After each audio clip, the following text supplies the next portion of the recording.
Olá, aprendiz, tudo bem? A nossa aula do módulo básico dessa semana vai ser sobre raciocínio lógico, cálculos básicos, juros.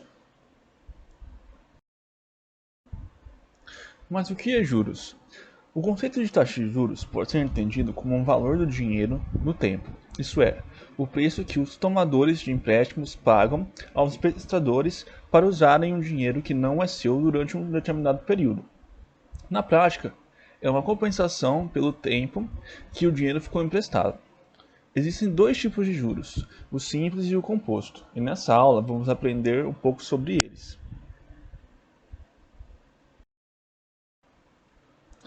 Juros simples.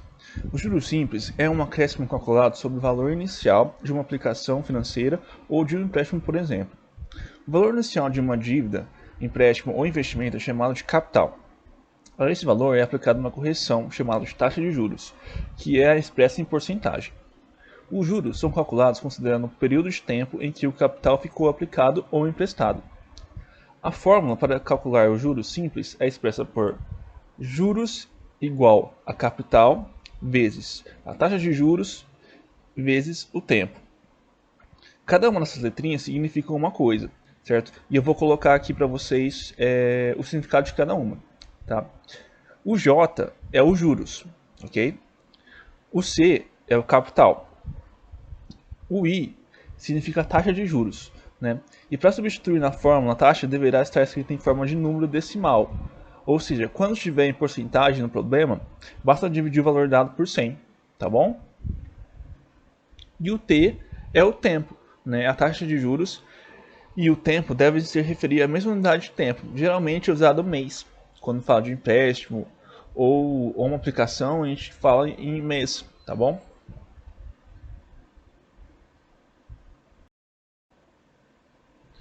Um exemplo de juros simples. Tem um probleminha aqui com uma resolução já pronta para vocês entenderem. Tá, vamos lá então. Quando rendeu a quantia de 1.200 aplicada a juros simples com a taxa de 2% ao mês, no final de 1 ano e 3 meses? Vamos prosseguir agora. O capital, né, o C, é 1.200, certo? O I é a taxa de juros, que seria 2% ao mês. Esses 2% ao mês dividido por 100 é igual a 0,02, ok? O T é o tempo que esse dinheiro ficou aplicado. Então, 1 ano e 3 meses, se for converter em tudo para meses, vai dar 15 meses, porque tem que ficar na mesma unidade de tempo em que a taxa de juros é aplicada, certo? Então a conta vai ficar assim: 1.200 vezes 0,02 vezes 15, que é igual a 360. Ou seja, assim, o rendimento no final do período será de 360, ok?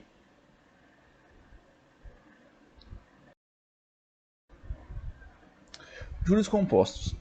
Os juros compostos são calculados levando em conta a atualização do capital, ou seja, o juro incide não apenas no valor inicial, mas também sobre os juros acumulados, juros sobre juros. Para calcular os juros compostos, utiliza-se a expressão M igual a C, entre parênteses, 1 mais I elevado a T. Eu vou falar para vocês o que significa cada tipo de letra, tá bom? O M é o montante. O que é o montante? É o capital acrescido dos juros, né? Ou seja, montante igual a capital mais juros, certo? O C é o capital, é o valor inicial de uma dívida, empréstimo ou investimento, como vimos anteriormente. O I é a taxa de juros, né? Que na fórmula nós temos sempre que colocar em decimal, ou seja, basta pegar a porcentagem e dividir por 100, certo? E o T é o tempo, né? O tempo que vai ficar aplicado, que vai ficar emprestado, né? E sempre temos que levar em consideração que o tempo tem que estar na mesma unidade que a taxa de juros, ou seja, se for mês, se for dia, né? Sempre tem que ficar na mesma unidade de tempo, tá? Geralmente é usado no mês.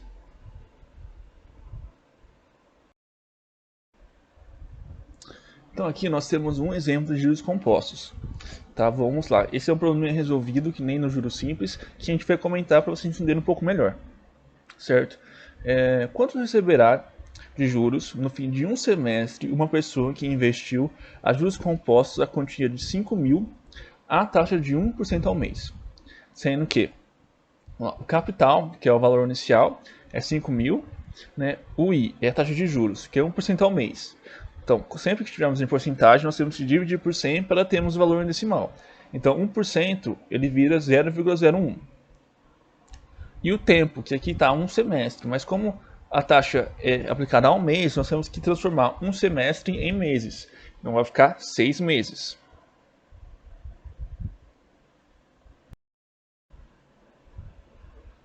Então vamos à conta. Então temos M igual a 5.000, abre parênteses, 1 mais 0,01, fecha parênteses, elevado a 6. Primeiramente, nós temos que resolver a conta que está entre parênteses. Então, 1 mais 0,01 é igual a 1,01, certo? Depois, nós temos que resolver a elevação. Então, vai ser 1,01 elevado a 6. Então, o que é esse elevado? É 6 vezes, no caso, 1,01 ele mesmo. Entendeu? Fica um pouco complicado de falar assim, mas na prática vocês vão ver que funciona melhor, tá? Vai dar esse número gigante aqui, que esse número a gente pode fazer na calculadora, tá bom? Não tem problema. E esse número gigante vezes os 5.000 inicial que a gente tinha, certo? Então, no final nós vamos ter M igual a R$ 5.307,60. O que é isso? É o valor inicial, capital inicial, mais os juros incididos, que é o que rendeu. Então temos o montante da aplicação, ok? Os juros no dia a dia. Você precisa correr dos juros compostos quando eles estão relacionados às suas dívidas. Como eles são exponenciais, quanto mais tempo você leva para pagar, maior será o seu valor devido e maior o efeito da bola de neve sobre o valor total. Um exemplo que a gente pode dar é o rotativo do cartão de crédito, que nada mais é do que um crédito que o banco oferece quando você não consegue pagar o valor total da sua fatura.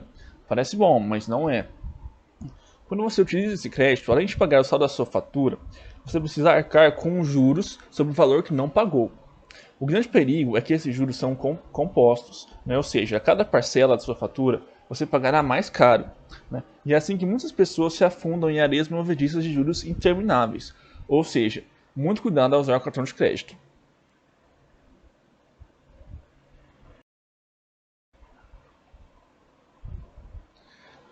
Já quando falamos em investimentos, a bola de neve é positiva, porque nesse caso é você quem está emprestando dinheiro e não tomando.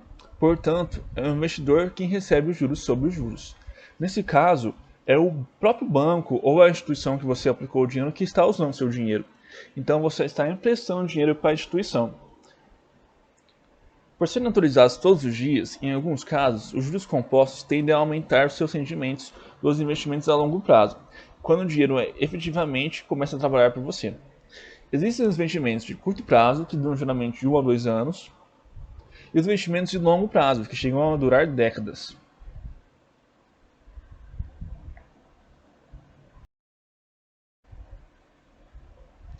Aqui é uma indicação de uma leitura complementar. Para quem se interessar pelo assunto de investimento e quiser saber mais como funciona, pode acessar o link e ler o artigo da Warren, e assim se aprofundar mais no assunto, tá bom? É muito interessante esse artigo e explica certinho como funcionam os investimentos a longo prazo, curto prazo, ok? As atividades dessa aula são 4 exercícios de juros simples e 3 exercícios de juros composto, tá bom? Então, vocês vão fazer esses exercícios durante a aula e no final nós vamos corrigir juntos, ok?